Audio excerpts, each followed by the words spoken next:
Hebreos capítulo 6, esta es la cuarta parte y este estudio lo titulé La esperanza y su juramento, dos cosas inmutables. Vamos a entender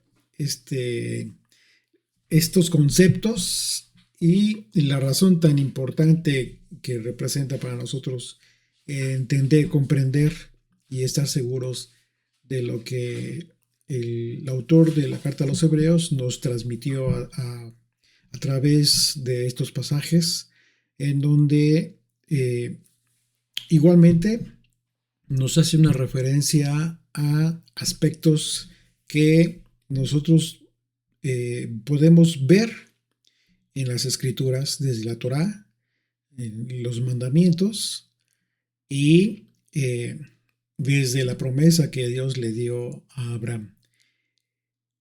Y esto precisamente con el propósito de darnos certeza.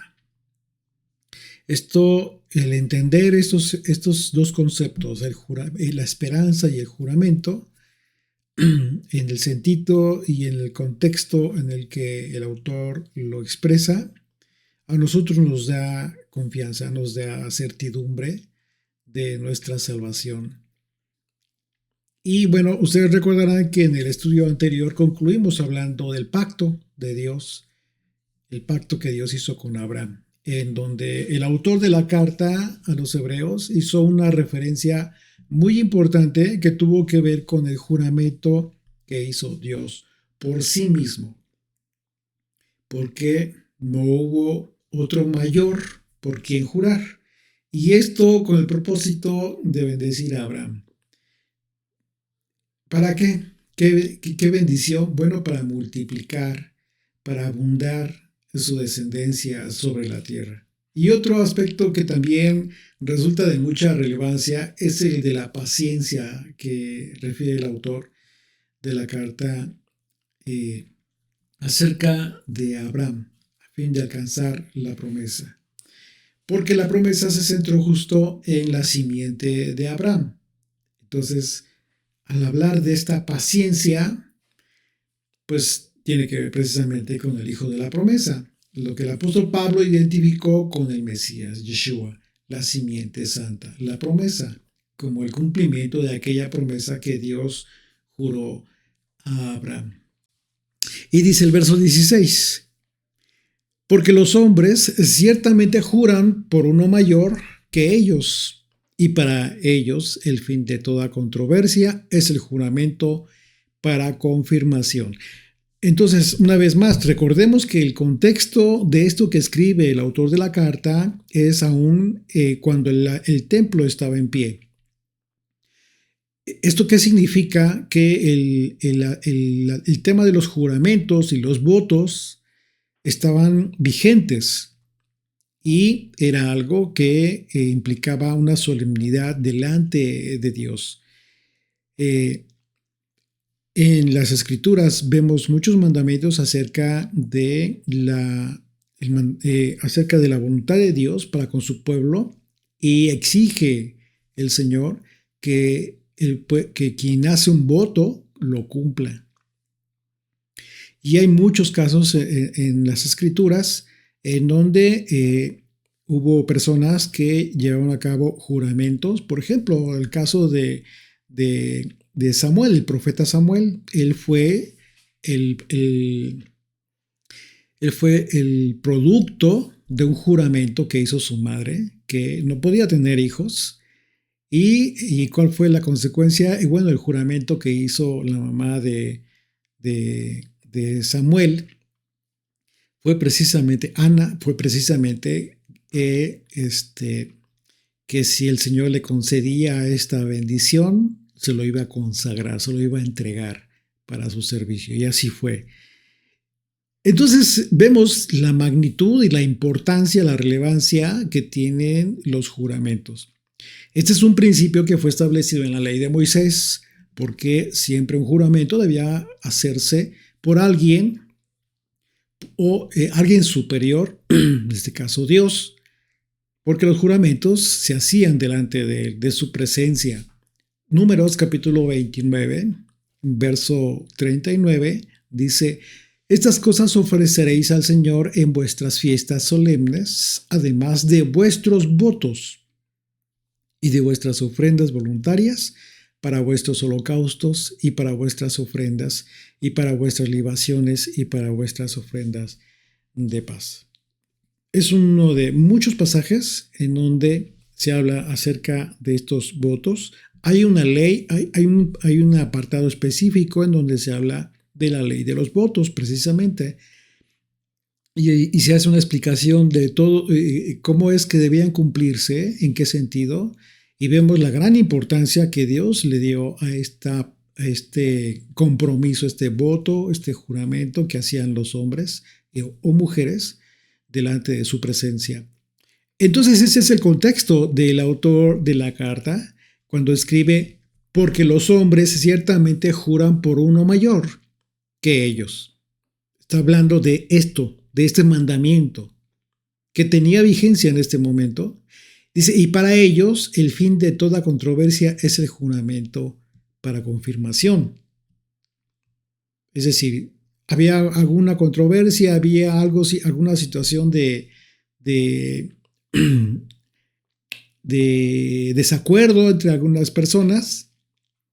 Bueno, había compromisos que se pactaban, pero entonces no era solamente entre ellos, sino que involucraban a Dios, invocaban a Dios en este acto solemne. Esta es la gran relevancia y la gran importancia.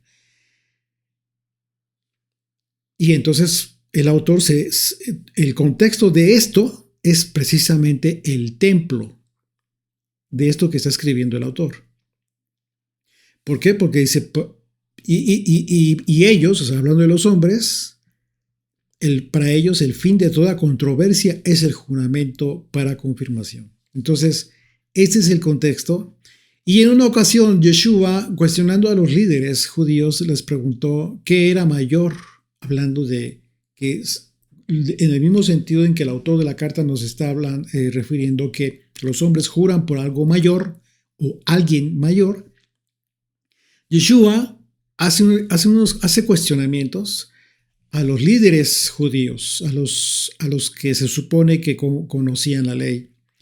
Y entonces les pregunta, pero esta pregunta ya viene con una llamada de atención muy fuerte, muy enérgica del Mesías, de Yeshua, para con el liderazgo judío. ¿Por qué? Porque no estaban entendiendo la prioridad de las cosas. Fíjense bien, acompáñame en tu Biblia a Mateo capítulo 23, a partir del verso 16. Dice, hay de vosotros, guías ciegos.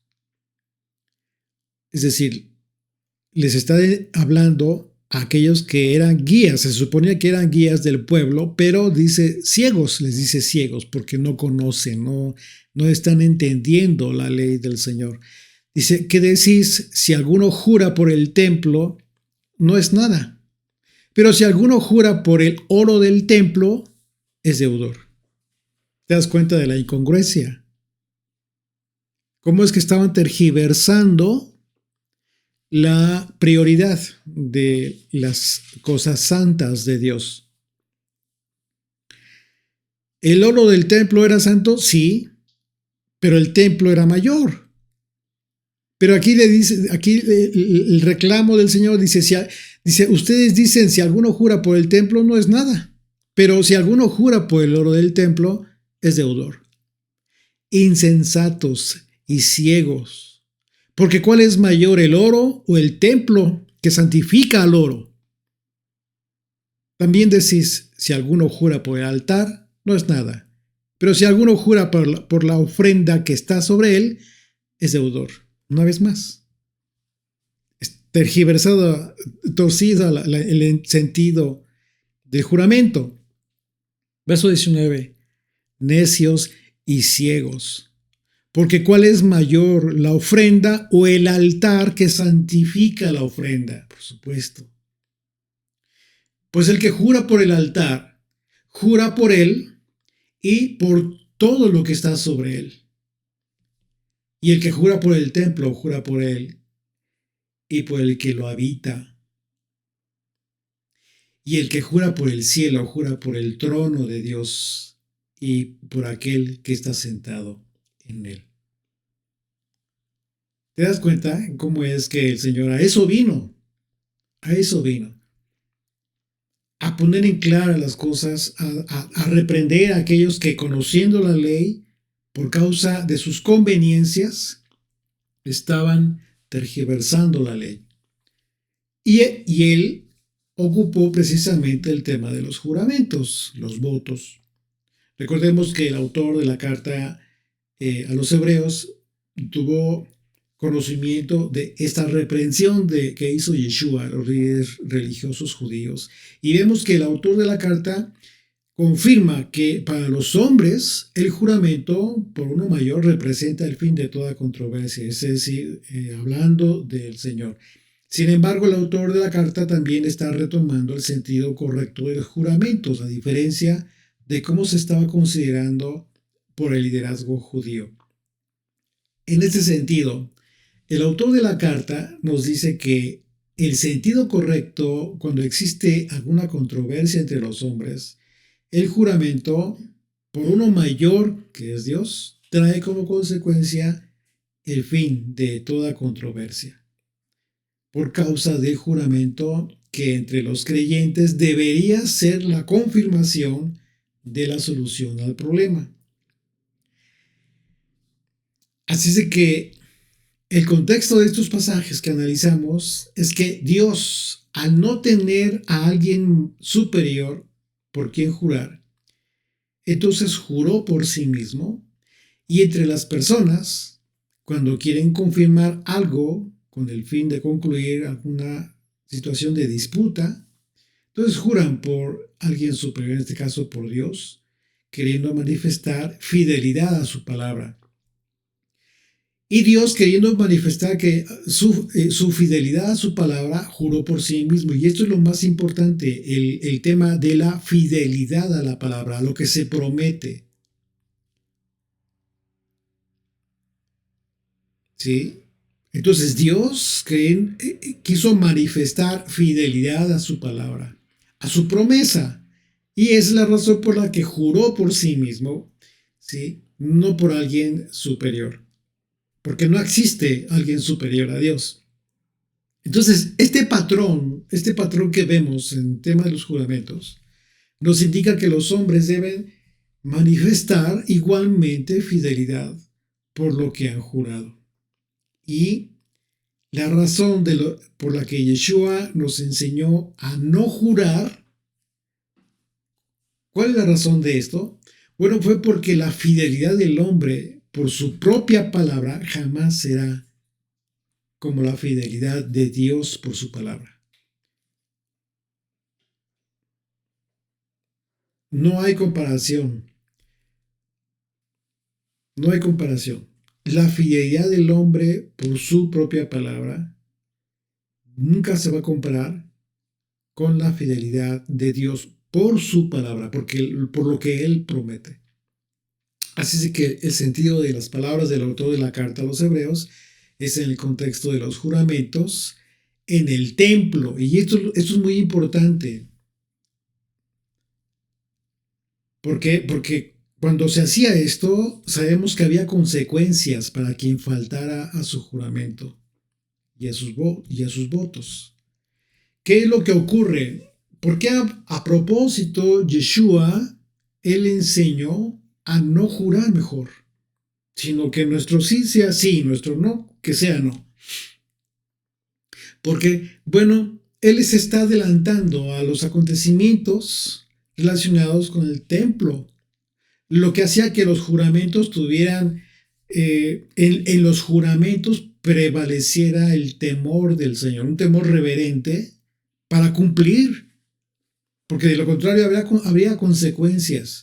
Pero a partir de la destrucción del templo de Jerusalén, ya no existe el templo, pero existe alguien mayor que el templo, pero no es un templo físico. ¿Cuál es el punto ahora? Bueno, que la advertencia de Yeshua fue, mejor no juren. mejor sean fieles a su palabra. Dice el verso 17, por lo cual, queriendo Dios mostrar más abundantemente a los herederos de la promesa la inmutabilidad de su consejo, interpuso juramento. Una vez más, la palabra consejo en el griego es la palabra boulé y se traduce como voluntad, se traduce como propósito, se traduce como un acuerdo, designio o intención. ¿Esto qué significa? Bueno, que los que somos herederos de la promesa dada a Abraham, la promesa de la vida eterna, Dios ha querido mostrarnos que esa voluntad que siempre tuvo Dios con intención para nosotros, es imposible que cambie. Este es el punto del autor de la carta, que nos ha querido manifestar, que nos ha querido expresar. Esta intención, esta decisión que tuvo Dios al hacer este juramento por Él mismo, su propósito fue que nosotros entendamos que esa promesa jamás va a cambiar.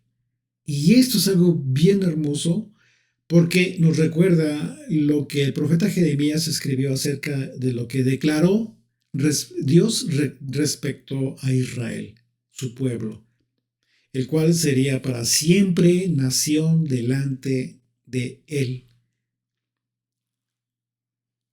Así es como tú debes enfocar la inmutabilidad de este consejo, de esta decisión, de esta intención que ha tenido Dios para contigo. Jeremías capítulo 31, a partir del verso 35, dice, así ha dicho el Señor, que da el sol para luz de día, las leyes de la luna y de las estrellas para luz de la noche, que parte el mar y braman sus ondas. El Señor de los ejércitos es su nombre. Si faltaren estas leyes delante de mí, dice el Señor, también la descendencia de Israel faltará para no ser nación delante de mí eternamente. Esto que escribió el profeta Jeremías por voz de Dios es una promesa hermosa. Y si tú te preguntabas por qué Israel continúa a pesar de tantos intentos de muchos y de muchas generaciones por exterminarlo, pues aquí está la respuesta, aquí la promesa que Israel recibió de parte del Señor, del Creador de los cielos y la tierra, el que hace todas estas cosas, el que creó la luz del sol para la luz del día, las leyes de la luna y de las estrellas para la luz de la noche, que parte el mar y que braman sus ondas. Porque Él es el Señor de los ejércitos. Y Él dijo y Él prometió, si todas estas leyes de la naturaleza faltaren delante de mí, dice el Señor, también la descendencia de Israel faltará para no ser nación delante de mí eternamente. Entonces, si esto es lo que ha prometido el Señor de esta manera, cuando habla al Señor de haber jurado por sí mismo, dijo al Señor, juro por mí mismo, y esa es la promesa que le dio a Abraham acerca de su descendencia y de su simiente. Imagínate entonces lo que esto representa para ti y para mí. Entonces el autor de la carta tiene ese propósito, generar en ti y en mí certeza, la certeza de la vida eterna. Por estas dos cosas inmutables de Dios, su promesa y su juramento. De manera que la inmutabilidad de Dios respecto a su promesa es para que los creyentes, ¿sí? Para nosotros son dos pilares importantísimos para nuestra fe.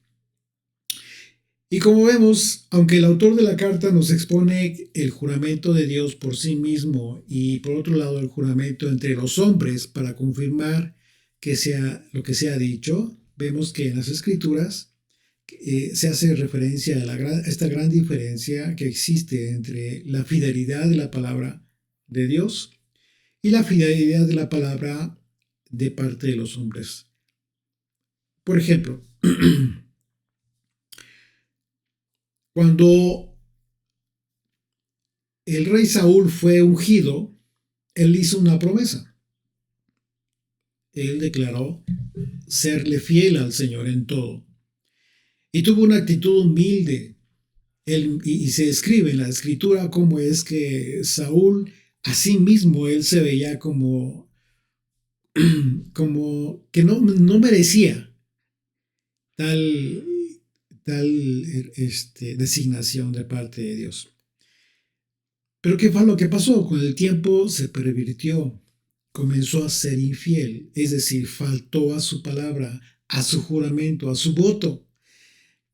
Primer libro de Samuel, capítulo 15, verso 27. ¿Y qué fue lo que sucedió? Dice, volviéndose Samuel para irse, él se asió de la punta de su manto. Estamos hablando de que después de que había desobedecido Saúl el mandato de Dios por parte de Samuel, el profeta, pues dijo Samuel, ya no tengo nada que hacer aquí, ya se retiraba, pero en eso el rey Saúl lo jala de su manto y el manto se rasgó.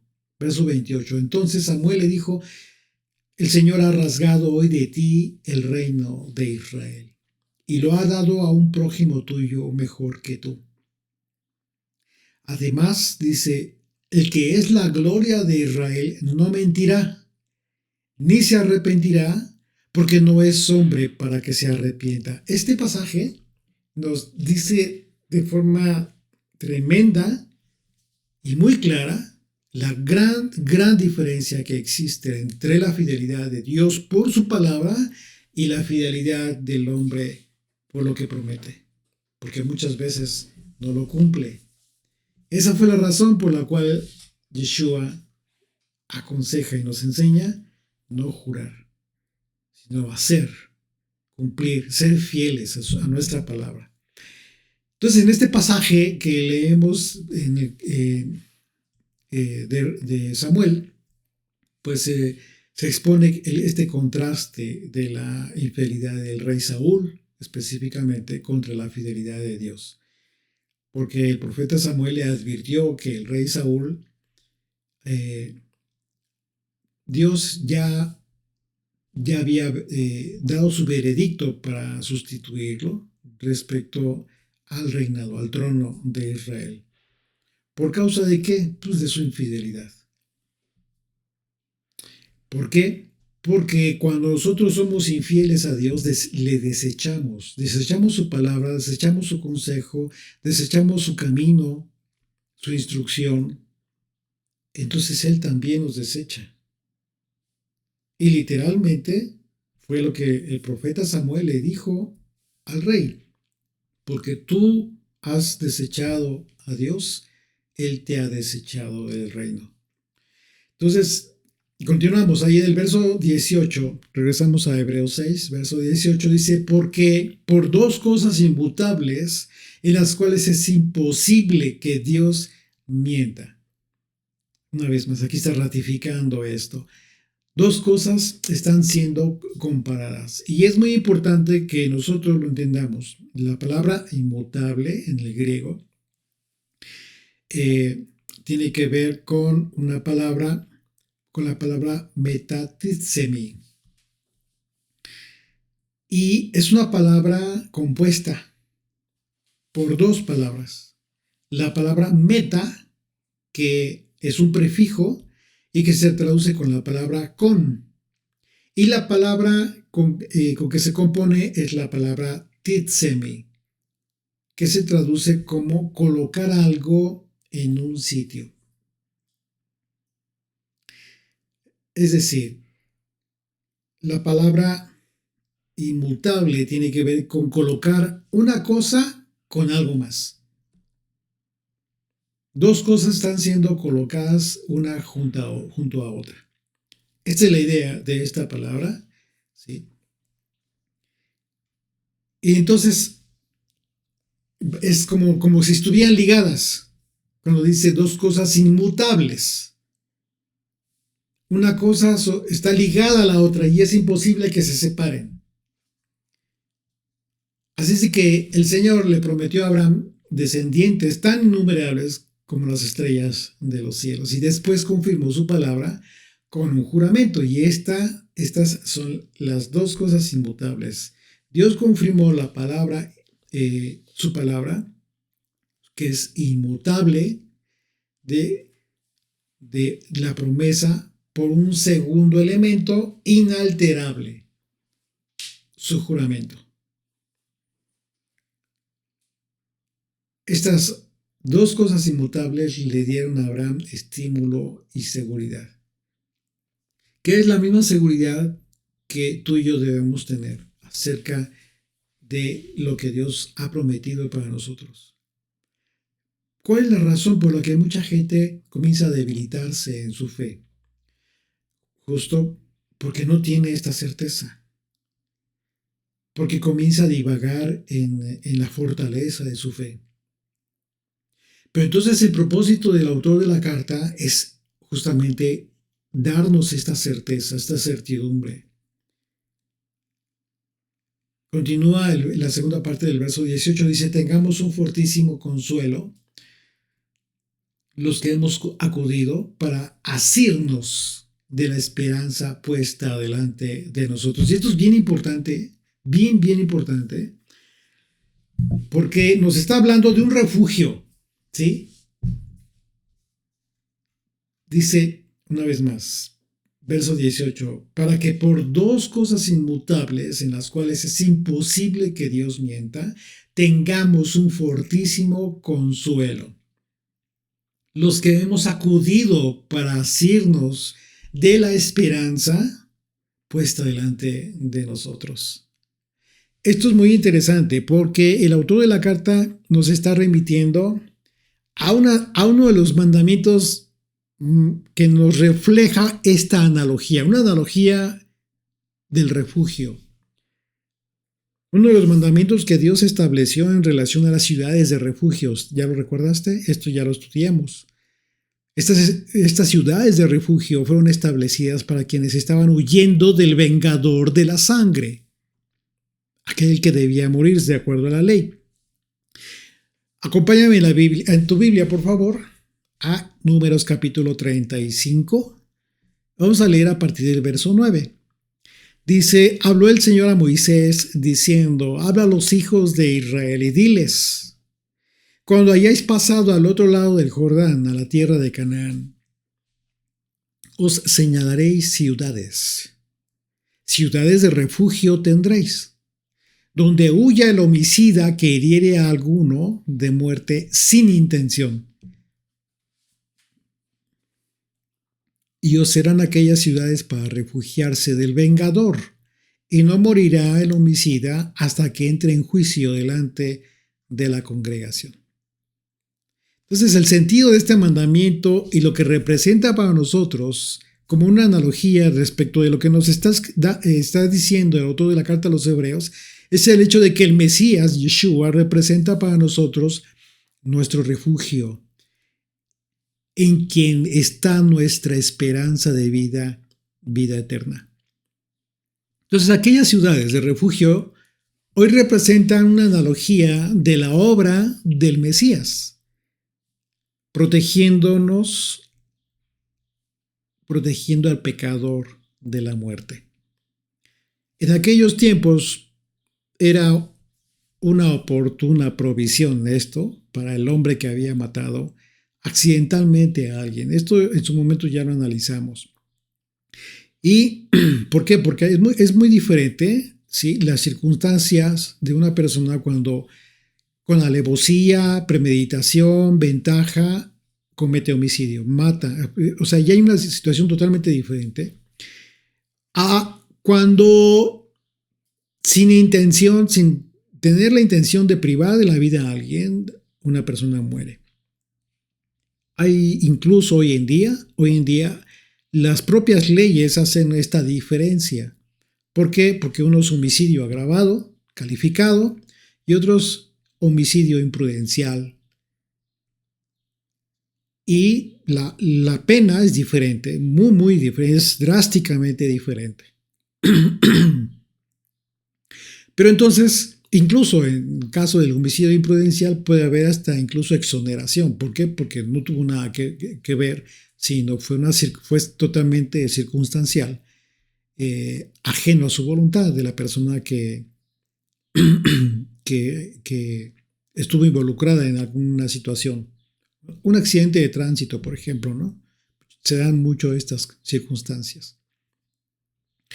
Entonces, y entonces en aquellos tiempos, esto pues representó algo bien importante para aquella persona que se encontraba en esta situación, de no haber querido privar de la vida a una persona, pero por circunstancias que salieron de su voluntad, murió una persona.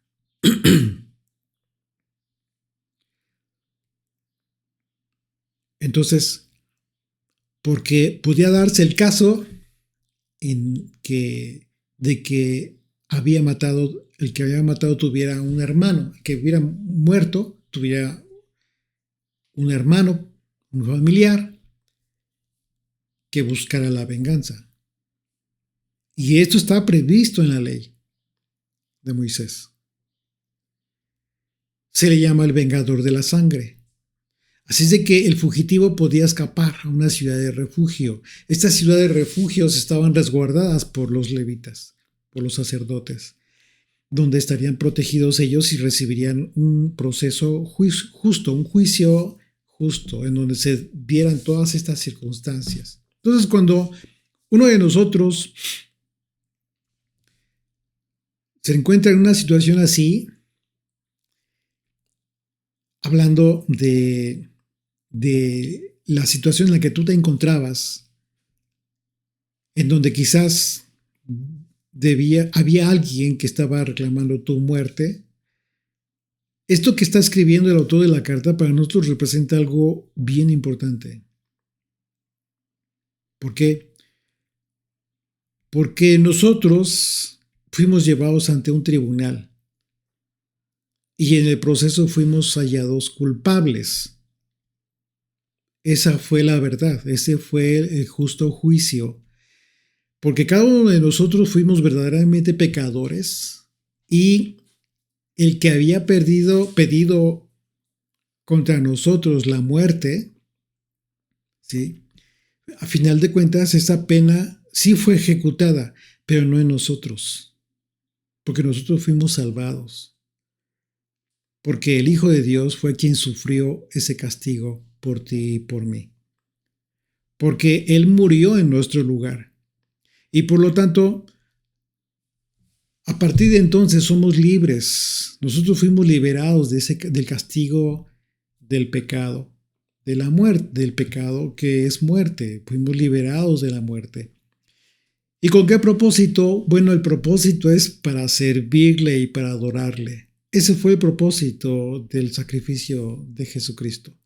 No fue para que tú continúes con tu vida de pecado. Esto ya lo hemos analizado en los capítulos, en los estudios anteriores. ¿Por qué? Porque al final de cuentas lo que estarías expresando con tu vida de pecado continua, a pesar de que sabes lo que hizo Jesucristo por ti, pues es simplemente no aceptar la salvación. No es que Él no te dé la salvación, es que Él por eso murió, pero tú te niegas a recibirla y continúas con tu vida de pecado.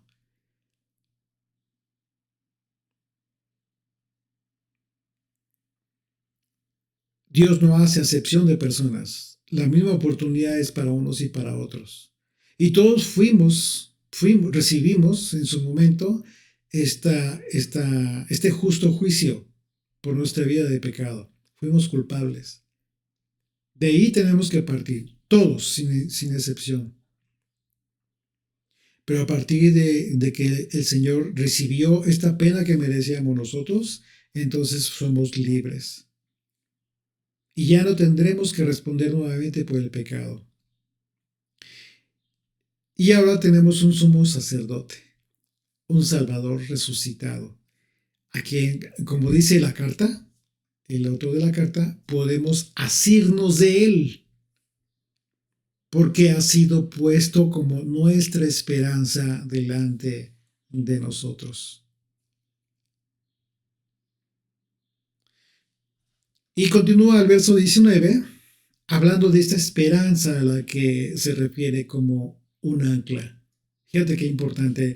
Todas estas son analogías importantísimas que tú tienes que conectarlas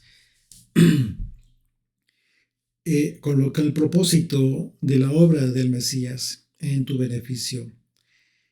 Así es de que dice el verso 19, la cual tenemos, hablando de la esperanza, la cual tenemos como segura y firme ancla del alma y que penetra hasta dentro del velo. ¿Ya te diste cuenta? Está hablando de un ancla, pero de repente y termina hablando del lugar santísimo en el templo. ¿Te das cuenta qué importante es esto? Entonces, debido a lo que Dios ha dicho, prometido, hay un ancla para nuestra alma.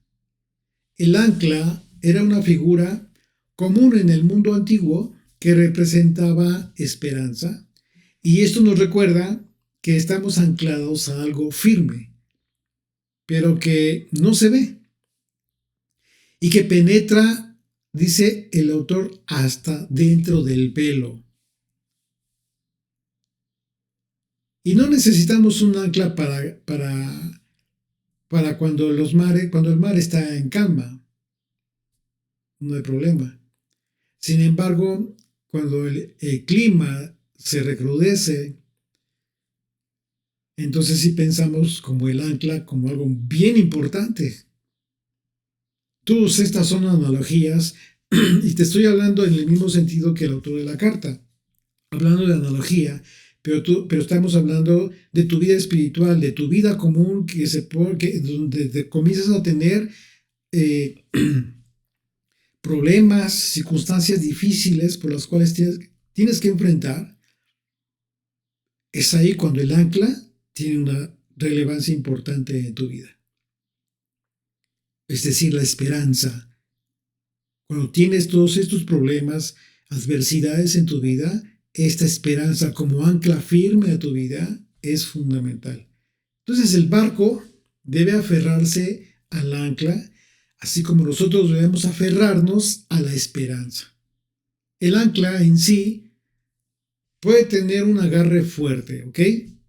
Sí, y estar asegurada al fondo del océano. Pero ¿qué pasa si no está bien sujeta al barco? Es decir, a ti. Pues no sirve de nada. Pero también hay un sentido en el que el ancla el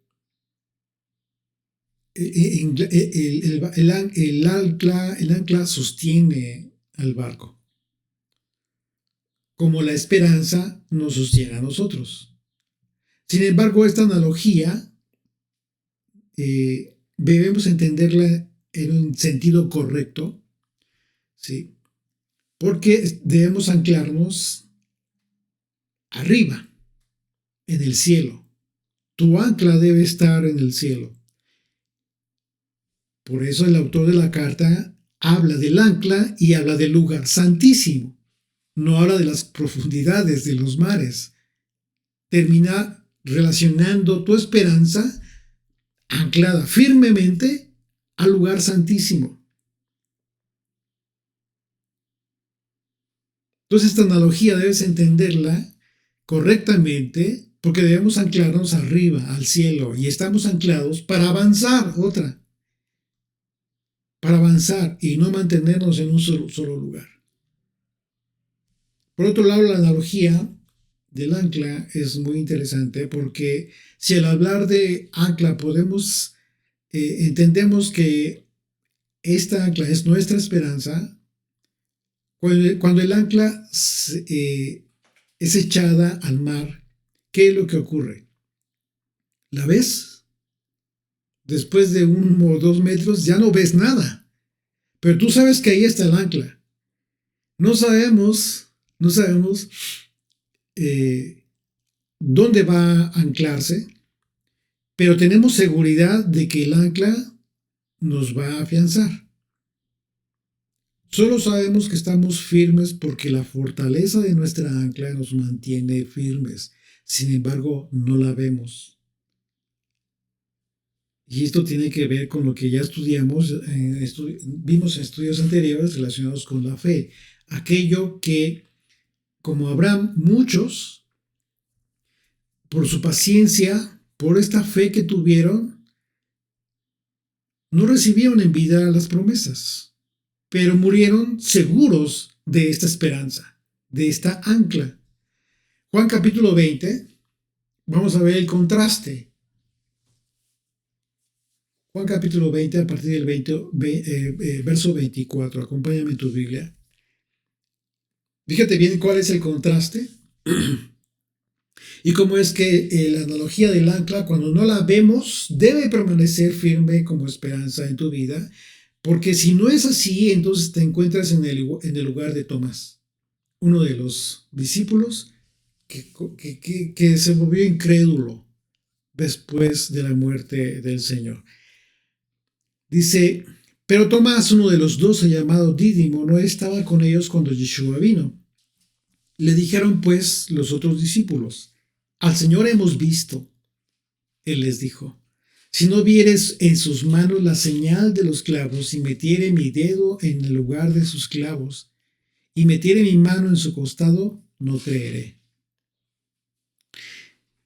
8 días después estaban otra vez sus discípulos dentro y con ellos Tomás. Llegó Yeshua estando las puertas cerradas y se puso en medio y les dijo, Shalom, paz a vosotros. Luego dijo a Tomás, pon aquí tu dedo y mira mis manos y acerca tu mano y métela en mi costado y no seas incrédulo, sino creyente. Entonces Tomás respondió y le dijo, Señor mío y Dios mío. Yeshua le dijo, porque me has visto, Tomás, creíste. Bienaventurados los que no vieron y creyeron. Y en este último grupo estamos tú y yo. ¿Por qué? Porque no vimos lo que Tomás vio, pero creemos. Y nuestra esperanza debe estar firme como un ancla. Dice el verso 20, donde Yeshua entró por nosotros como precursor. Está hablando del lugar santísimo, donde Yeshua entró por nosotros como precursor, hecho sumo sacerdote para siempre según el orden de Melquisedec. Entonces, aquí ya está enfilando, el autor de la carta ya está enfilando el tema del sumo sacerdocio que vamos a empezar a analizar a partir del capítulo siguiente. Entonces, estamos seguros de que entramos a la presencia de Dios, al lugar santísimo, porque Yeshua entró como nuestro precursor, y ese es el propósito de un precursor. El sumo sacerdote del Antiguo Testamento no entró dentro del velo como precursor, solo como representante. Jamás entraron los antiguos con él.